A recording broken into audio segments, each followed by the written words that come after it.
کہ یہ جو قربانی دی ہے آپ نے بہت بڑی عظیم شان قربانی دی ہے کہ آپ نے اپنا لباس چھوڑا ہے. كل قلوب نادت يا الله الله كون سبح هلل يا الله يا الله. کچھ دنوں پہلے کی بات ہے کہ جمعیت علماء ہند کے جنرل سیکریٹری حضرت مولانا محمود اسعد مدنی صاحب نے کشمیر کے مدعے پر اپنی زبان کھولی، لب کشائی کرنے کی جسارت کی اور انہوں نے اپنی رائے پیش کی، لیکن لوگوں نے حضرت کی اس رائے کو نہ سراہ کر حضرت کی اس رائے کی مخالفت کرنے لگے. حضرت کی اس رائے کی مخالفت کرنے کی وجہ یہ ہے کہ لوگوں نے حضرت کے اس مقصد کو اور حضرت کی اس بات کی گہرائی تک نہ پہنچ سکے. اسی وجہ سے اعتراض ہوا، کیونکہ جب انسان کسی بات کو کہتا ہے تو اس بات کی حقیقت کو وہی بہتر جانتا ہے. ہمارے قائد و رہبر نے جو بات کہی ہے وہ بخوبی جانتے ہیں. انہوں نے ایک پروگرام کے تعلق سے یہ بات بھی کہہ دی کہ ہندوستان کے اندر اکثریت ان لوگوں کی بھی ہے کہ جو نہ ہمارے دوست ہے نہ دشمن ہے، تو ہمیں ضرورت ہے اس بات کی کہ ہم ان تک پہنچے اور انہیں دوست بنانے کی کوشش کریں. اگر ہمیں کسی کی بات سمجھ میں نہ آئے تو فوراً اعتراض نہیں کرنا چاہیے، سمجھنے کی کوشش کرنی چاہیے اور بات کہنے والوں سے اس کی حقیقت اور اس کی علت اور سبب معلوم کرنی چاہیے، پھر کچھ کرنا چاہیے. کیونکہ اعتراض کرنے والے کی مثال اندھے کی طرح ہے، اس لیے اعتراض کرنے سے پہلے مسئلے کی تحقیق ہونی چاہیے. اور دوسری بات جمعیت کے تعلق سے ہی لے کر جس لباس کو اختیار کر کے حضرت نے ٹریننگ لی، اس کے تعلق سے لوگوں نے بہت سارے تفسیریں کیے. میں نے لباس کے تعلق سے ایک تحقیقی مسئلہ بھی بیان کیا، ویڈیو کی شکل میں آپ دیکھ سکتے ہیں. اس میں میں نے بالکل مسئلے کو واضح کر دیا کہ لباس کیسا ہو، اسلامی نقطہ نظر سے اس لباس کا اختیار کرنا کیسا ہے جس لباس کو حضرت مولانا سید محمود اسعد مدنی صاحب نے اختیار کیا.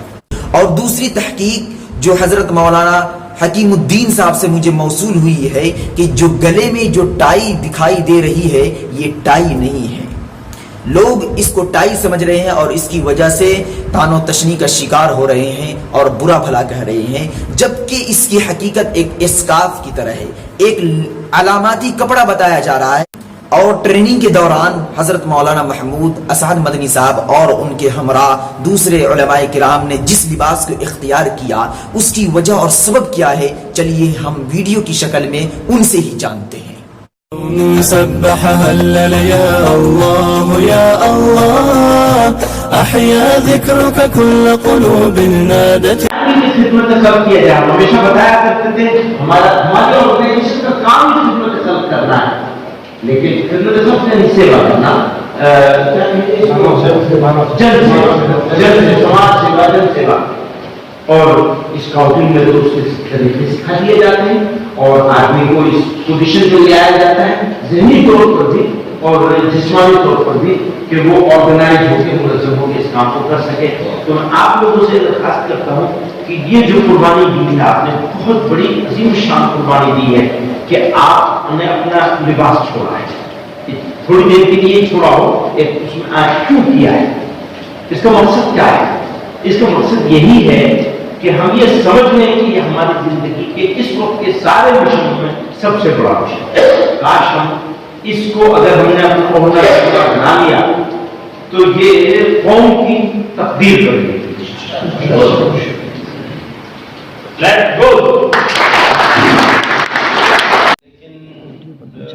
کچھ معاملہ ایسا ہو گیا جس کی وجہ سے مجھ کو بیچ میں چھوڑ کے جانا پڑ رہا ہے. تو آپ لوگ کمشنر ہو جائیں گے، میں رہ جاؤں گا.